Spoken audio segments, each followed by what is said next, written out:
Welcome all, it's Russ, and here I am playing the demo for a new game called Creeper World 4, which is supposed to be actually coming out of the demo and be actually released for real pretty soon. And my son and I have been playing it. We've played through all the missions on the demo, enough that to say I think it's kind of cool. I'm looking forward to someday being able to play the full game with all of the technology enabled. So, what is this game? It's basically a tower defense game, but with a couple of very important quirks. First of all, is the creeper. Now, the creeper is goo that is flowing through the world, and it grows, and as it moves there will be waves of it going back and forth, and so you're fighting back the waves. It's like you're trying to hold back the ocean, and your job is essentially to go find the origins where all this is spewing out of and nullify those things. um, Second is that this is a game that requires you to manage logistics. Instead of being able to put towers anywhere, you now have to connect everything with these power lines basically that are sending energy out. Now, what is the energy used for? It's primarily used for building things, and you're constantly rebuilding because the creeper is constantly breaking things. But it also is used for sending ammo from your central unit, which is called I forget, the Rift Lab or something like that, sending ammo out there to the various turrets. If you don't supply turrets with ammo, then they can't fire. Finally, the turrets themselves can be moved, which makes for really interesting strategic plays here, where you can do an invasion of the creeper. You can build a whole bunch of turrets back inside your base where they're safe, and then once you've got a large invasion force, you can charge forward, drop your turrets into the creeper. They can push it back. They'll survive a short onslaught of the creeper, and you need to now build logistic supply lines up into the newly opened areas so you can support those turrets before they're overwhelmed. Really interesting gameplay. So let's play around here. You always start by putting down your Rift Lab first. It's a little bit loud in my ears. All right, so you're going to be taking these pylons. I'm sorry, those are the towers. You're going to be building these first. Yes, the demo has a whole bunch of these little interactive story elements. They're a little bit odd, but it's all right. All right, so these towers do two things. Number one is that this is how you're going to send your logistics back and forth.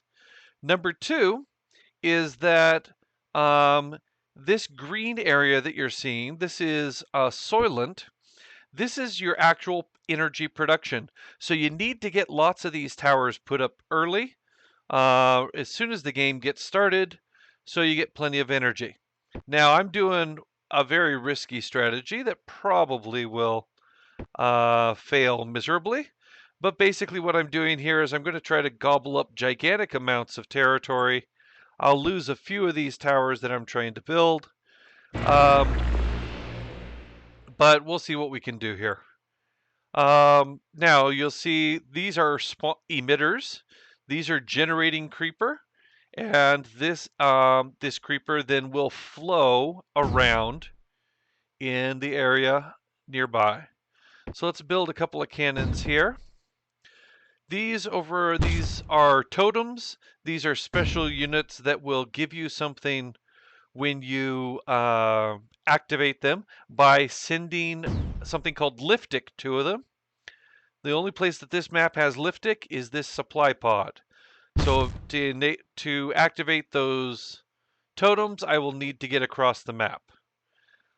This map also has something called Anti-Creeper. Right now you can only build them at these these pyramids. Now I think that in the real game you're going to be able to build anti-creeper at a factory and spray it out. I've watched some of the videos from the designer of this game, and he has anti-creeper sprayers. I'm not sure if that's a feature that got into the full game, but perhaps. You'll see as we're building here, these towers that have gotten red, these are fully constructed towers. You'll start to get the soylent spread around them. Where towers are blue here, this means they're still under construction. You can look at them and it will tell you, oh, that one just got built. Here, this will tell you it takes 5 energy in order to build this tower. Every one of these little white dots represents energy going from your Rift Lab to the things that building. These cannons here take 25 to build.